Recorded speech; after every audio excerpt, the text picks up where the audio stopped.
నమస్తే, welcome to iDream. నేను మీ Madhuri.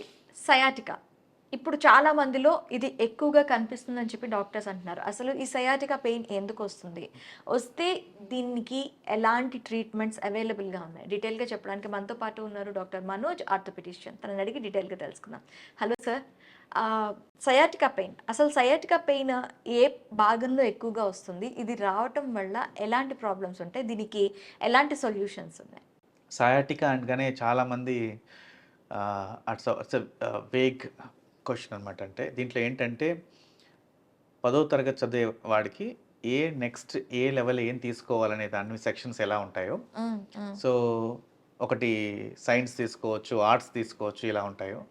So ఇన్ని లెవెల్స్లోకి కిందకి వెళ్ళిపోయిన తర్వాత ఒక చిన్న అంటే స్పెషలైజేషన్ ఏదైతే ఒకటి తీసుకుంటారో దాన్ని మేము డిస్క్ ప్రొలాప్స్ అంటాం.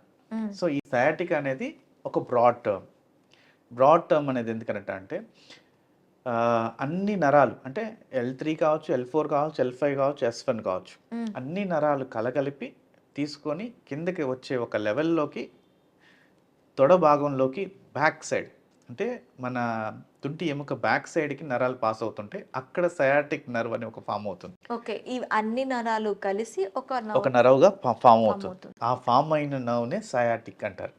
ఈ సయాటిక్ నర్వ్ వల్ల ఇది కిందకి మొత్తం లాగటం. అసలు ఇది చూడండి, ఒకసారి మీ స్పైన్ చూస్తే ఈ ఈ అన్ని నరాలు ఒక గ్రూప్గా ఫామ్ అయ్యి ఇవన్నీ కూడా కింద ఉన్న నరాలు అన్నీ ఒక గ్రూప్గా ఫామ్ అయ్యి L4 L1 నుంచి L5 L2 L3 L4 L5 and S1 S2 S3 అట్లా అన్ని నరాలు ఒక గ్రూప్గా ఫామ్ అయ్యి సో ఒక బంచ్గా ఫామ్ అయ్యి ఒక చిన్న లేయర్ అంటే చాలా ఎలక్ట్రిక్ వైర్స్ అన్నిటినీ కలిపి ఒక మెయిన్ వైర్గా స్టార్ట్ అయినట్టుగా అన్ని ఎలక్ట్రిక్ వైర్స్ ఒక మెయిన్ వైర్కి వెళ్తాయి కదా, అలా ఒక మెయిన్ వైర్గా స్టార్ట్ అయినట్టుగా ఒక సయాటికా అనేది కిందకు వస్తుంది. ఓకే, ఈ వైర్ మళ్ళీ కిందకి వెళ్ళి కాళ్ళకి అరికాళ్ళకి సప్లై చేయడం జరుగుతుంది. అంటే తొడ భాగానికి కాలి భాగానికి ప్లస్ కిందకి సప్లై చేయడం జరుగుతుంది. సో ఇక్కడ నుంచి కిందకి కార్డ్ అనేది ఉండదు, స్పైనల్ అనేది కింద దాకా ఉండదు, అరికాల దాకా ఉండదు. సో ఇక్కడ దాకా ఆగింది కాబట్టి ఇక్కడ నుంచి వచ్చేటివన్నీ కూడా ఇక్కడ జనరేట్ అవ్వడం జరుగుతుంటుంది. సో తుంటి భాగంలో అయితే మామూలుగా ఇది వెనక ఈ భాగం నుంచి ఇక్కడ ఈ సయాటిక్ నర్వ్ అనేది ఇక్కడ నుంచి వెళ్ళటం జరుగుతుంది. మీరు చూడొచ్చు, ఈ సయాటిక్ నర్వ్ అనేది ఇక్కడ నుంచి వెళ్ళటం జరుగుతుంది. ఫ్రాక్చర్స్ అయినప్పుడు కానీ దీన్ని చేసేటప్పుడు కానీ ఆపరేషన్ చేసేటప్పుడు కానీ ఈ నరాన్ని చాలా జాగ్రత్తగా తీసుకొని చేస్తాం. సో మీరు ఇప్పుడు చాలామంది ఆపరేషన్ చేసేవాళ్ళు కానీ దీంట్లో కానీ సయాటిక్ నర్వ్ అనేది చాలా ఇంపార్టెంట్. అది స్ట్రెచ్ అయితే చాలా వరకు నర్వ్ అనేది స్పర్శ రాదు, కిందకి కాలుకి తిమ్మిర్లు వస్తుంటాయి, చాలా వరకు పెయిన్స్ అనేది స్టార్ట్ అవుతుంది. ఓకే, సరే, అసలు ఈ సయాటిక్ నర్వ్కి ఇంకా పైకి అంటే సయాటిక్ నర్వ్ గురించి మాట్లాడుతున్నాం కాబట్టి సయాటిక్ నర్వ్ అనేది ఎక్కడి నుంచి స్టార్ట్ అవుతుంది అనే దానికన్నా పైకి వెళ్తే ఈ నర్వ్ రూట్స్ అనేవి ఉంటాయి. ఈ నర్వ్ రూట్స్ నుంచి వచ్చేది బయటకు అన్ని రూట్స్ బయటకు వస్తే అన్ని భాగాలు ఒక్క దగ్గరకు వచ్చిన తర్వాత సయాటిక్ నర్వ్గా ఫామ్ అవుతుంది. సో మేము ఇప్పుడు ఎక్కడికి వెళ్ళిపోయామంటే రూట్ లెవెల్కి వెళ్ళిపోయాం ప్రాబ్లంకి. సయాటిక్ నర్వ్ అయితే ఒక బ్రాడ్ టర్మ్ అని చెప్పాను కదా.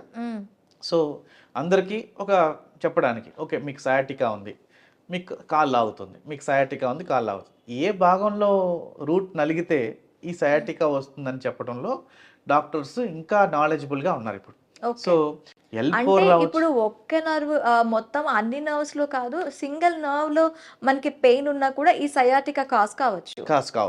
ఎందుకంటే ఆ బంచ్ ఆఫ్ నర్వ్స్ లోకి అది వస్తుంది కాబట్టి ఈ సయాటికా కిందకి లాగుతుంది అని అనగానే యూజువల్గా ఎక్కడ ఏ లెవెల్లో కాజ్ చేస్తే తొడ భాగంలోకి వస్తుందా, తొడ లోపల భాగంలోకి వస్తుందా, కింద కాలు మొత్తం లాగుతుందా కొంతమందికి, లేదా అరికాలు దాకా లాగటం జరుగుతుంటుంది. సో ఈ డిస్క్లో L2 L3 L4 L5 భాగంలోకి డిస్క్ వచ్చిందని అనుకుంది. సో ఏ భాగంలో డిస్క్ నలిగితే ఏ ప్రాబ్లం వస్తుంది అంటే థైలోనా, లేదంటే లోపల భాగం ఆఫ్ థైలోనా, లేదా కాలు మొత్తానికి వస్తుందా అనేది తెలుసుకోగలుగుతున్నాం ఇప్పుడు. ఓకే, సో MRI ద్వారా ఇది ముందే గుర్తించగలుగుతున్నాం. ఈ సయాటికా అనేది ఎక్కడ ఏ భాగం తెలుస్తుంది. వాళ్ళకి ముందుగానే కొంతమందికి అయితే స్ట్రెచెస్ చేయటం వల్ల చాలా వరకు ఆ సయాటికా అనేది కంట్రోల్ చేయడం జరుగుతుంది. కొంతమందికి ట్రీట్మెంట్స్ అంటే ఈ నర్వ్ ఏదైతే డ్యామేజ్ అయిందో అక్కడ L4 లెవెల్లో కానీ L5 లెవెల్లో కానీ తెలుసుకున్న తర్వాత ఆ డిస్క్ని ఇంకా బల్జ్ చేసుకోకుండా, అసలు డ్యామేజ్ ఎక్కడైంది, ఆ డిస్క్ ప్రొలాప్స్ అవ్వటం వల్ల జరిగింది. అవును. డిస్క్ ప్రొలాప్స్ అనేది మీరు చూస్తే ఇలా ఇలా ఒక డిస్క్ బల్జ్ అయ్యి ఈ నరానికి టచ్ అవ్వడం జరుగుతుంది. Touch okay. అయ్యి ఈ నరం ఎక్కడైతే ఉందో L4 భాగంలో ఉంటే L4 భాగం ఎక్కడ దాకా అయితే వెళ్తుందో మ్మ్. అక్కడ దాకా ఎఫెక్ట్ అయ్యేదానికి అవకాశం ఉంటుంది. అంటే ఈ ప్రాబ్లం అనేది నర్వ్ లో కాదు, బల్జ్ తగలడం వల్ల వచ్చే ప్రాబ్లం. బల్జ్ నరానికి తగలటం వల్ల వచ్చే ప్రాబ్లం. ఓకే. బల్జ్ వల్ల యూజువల్గా ఎక్కడ ఏ పెయిన్ రాదు. హెర్నియేషన్ కానీ అంటే డిస్క్ హెర్నియేషన్ అంటే బయటికి రావడం, డిస్క్ బయటికి రావటం వల్ల కానీ, డిస్క్ బయట నుంచి వచ్చి లోపలికి ఎక్కడైనా ఇచ్చేయటం వల్ల కానీ ఏది రాదు. బట్ ఈ నరాన్ని తగలటం కానీ, కార్డ్ని కంప్రెస్ చేయటం కానీ, ఇక్కడ స్టార్ట్ అయిన దాన్ని కింద సయాటికా లాగా కింద సయాటిక్ నర్వ్కి పాస్ చేస్తూ ఉంటుంది.